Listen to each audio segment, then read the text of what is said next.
তানজানিয়ায় অবস্থিত খুনে নেট্রন হ্রদ। এই হ্রদের জল ছুলেই পাথর হয়ে যায় সবাই। হ্রদের আশেপাশে ছড়িয়ে থাকে পশু পাখির পাথুরে দেহ। দেখে মনে হয় যেন পাথরের মূর্তি ছড়িয়ে রেখেছে কেউ। শোনা যায় তানজানিয়ার এই ক্ষুদে হ্রদ অত্যন্ত ভয়ঙ্কর। তবে আশ্চর্যের বিষয়টি হলো এই হ্রদের ওপরে ভেসে থাকে ফ্লেমিঙ্গো পাখির দল।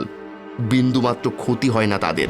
কেন, কি এমন রয়েছে এই হ্রদের জলে যা ছুলেই পাথর হয়ে যায় প্রাণ? আসুন সেই রহস্যের হদিশ খোঁজা যাক আজকের এই ভিডিওর মাধ্যমে। রূপকথার গল্পে আমরা বহু আশ্চর্যের কথা শুনে থাকি, যেমন সোনার কাঠি, রূপোর কাঠি, মন্ত্রপুত জল ইত্যাদি, যাদের ছোঁয়াতে কখনো প্রাণ জেগে ওঠে, কখনো বা মৃত্যুর কোলে ঢলে পড়ে।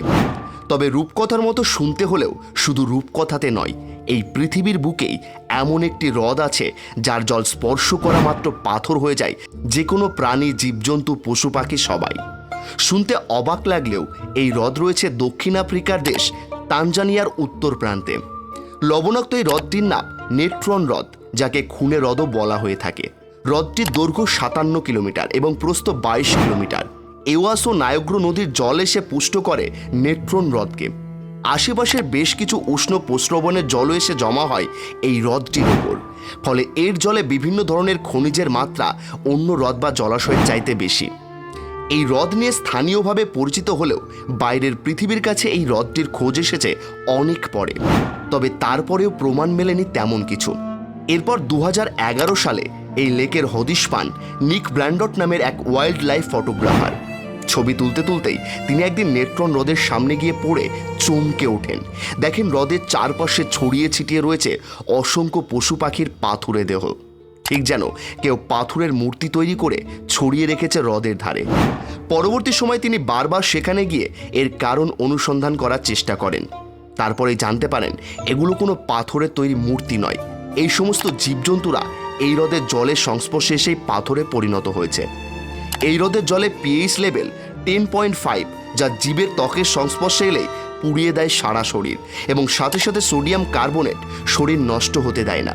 ফলে কোনো পশু পাখি এই জল স্পর্শ করলে মারা তো যায়, তবে তার শরীর নষ্ট না হয়ে পাথরের মতো হয়ে যায়। তবে আশ্চর্যজনকভাবে এই হ্রদের জলের উপরে ভেসে থাকে ফ্লেমিঙ্গো পাখির দল। জানা যায় এটিই ফ্লেমিঙ্গো পাখিদের প্রজনন ক্ষেত্র। এই হ্রদে এক ধরনের নীলাভ সবুজ শৈবাল পাওয়া যায়, সেগুলি ফ্লেমিঙ্গো পাখিদের খাবার। বিজ্ঞানীদের ধারণা এই হ্রদের জলের ক্ষারীয় ধর্মের সাথে খাপ খাইয়ে নিয়েছে পাখির দল। তাই বিভিন্ন পশু পাখির পাথুরে দেহাবশেষ আবিষ্কৃত হলেও ফ্লেমিঙ্গো পাখিদের কোনো দেহাবশেষ পাওয়া যায়নি বা এখানে বিন্দুমাত্র ক্ষতি হয়নি তাদের। লাল কমলা রঙের এই হ্রদের ওপর হাজার হাজার ফ্লেমিঙ্গো পাখিদের বসবাস দেখেই এখানে এসেছিলেন ফটোগ্রাফার নিক। তার তোলা বিখ্যাত ছবি অ্যালাইন অ্যাগেন্ট উইথ ডেথের মুক্তির পরেই এই হ্রদের খবর ছড়িয়ে পড়ে সারা বিশ্বে। এরপর শুরু হয় গবেষণা। জানা যায় প্রচুর পরিমাণে সোডিয়াম এবং কার্বনেট যুক্ত ট্র্যাকাইভ লাভা দিয়ে প্রায় 26 লক্ষ বছর আগে তৈরি হয়েছিল এই হ্রদের তলদেশ। ফলত সোডিয়াম কার্বনেট এবং সোডার পরিমাণ প্রচুর বেশি এখানকার জলে। হ্রদের তলদেশে লাভা দ্বারা গঠিত বলেই বিভিন্ন খনিজের উপস্থিতিতে বিভিন্ন সময় সূর্যরশ্মির বিকিরণের সাথে সাথে বদলে যেতে থাকে এই জলের রং, যার ফলে এই হ্রদ অপরূপ সৌন্দর্যে ভরে ওঠে। বছরের বেশিরভাগ সময় এই হ্রদের জলের তাপমাত্রা থাকে 60 ডিগ্রি সেলসিয়াসেরও বেশি। ফলে দ্রুত বাষ্পে পরিণত হয় এবং শুধুমাত্র থকথকে লাভা পড়ে থাকে তলদেশে। সোডিয়াম কার্বনেটের জন্য সায়ানোব্যাকটেরিয়া নামক এক ধরনের অণুজীব জন্ম নেয় এই হ্রদের জলে। এই অণুজীবের গায়ে লাল রঞ্জক পদার্থ থাকায় জলের রং বেশিরভাগ সময় লাল হয়ে থাকে। এই রঙেই আকৃষ্ট হয়ে পশু পাখি এই হ্রদের জলে নামে এবং পুড়ে পাথর হয়ে যায়। সবচেয়ে বিপজ্জনক সমস্যা হলো এই হ্রদে পাখিগুলিকে নামতে হয় না। এর ওপর দিয়ে উড়ে যাওয়ার সময় হ্রদের জলে পড়ে যায় তারা। কিভাবে? জলের পরিবর্তে লাভা থাকায় সূর্যের রশ্মি হ্রদ থেকে বেশি পরিমাণ প্রতিফলিত হয়। ফলে পাখিগুলি যখন ওপর দিয়ে উড়ে যায় তখন তাদের চোখ ধাঁধিয়ে যায়। তীব্র আলোর ঝলকানিতে বিভ্রান্ত হয়ে হ্রদেই পড়ে যায় বালক বা পাখিগুলো। পড়ার সঙ্গে সঙ্গেই অনেক পাখির মৃত্যু হয়। কেউ যদি অতি কষ্টে ডাঙায় উঠেও পড়ে তার কষ্ট আরও বাড়ে। লেকের জলে সোডা নুন লেগে যায় পাখি বা প্রাণীটির শরীরে, যা শুকোনোর সঙ্গে সঙ্গে শরীর কামড়ে ধরতে থাকে। আস্তে আস্তে পাথরে পরিণত হয় ওই লবণ আর সোডা।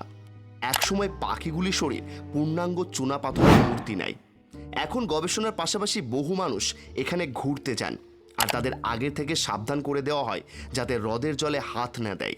নির্দিষ্ট দূরত্ব থেকে যেন দেখে এই হ্রদ। বিশেষ কিছু সরকারি কারণে এখানে এখনও কোনো পর্যটন কেন্দ্র গড়ে ওঠেনি, তাই যারা যেতে চায় তাদের নিজস্ব টেন্ট এবং খাবার ও জল নিয়ে যেতে হয় থাকার জন্য।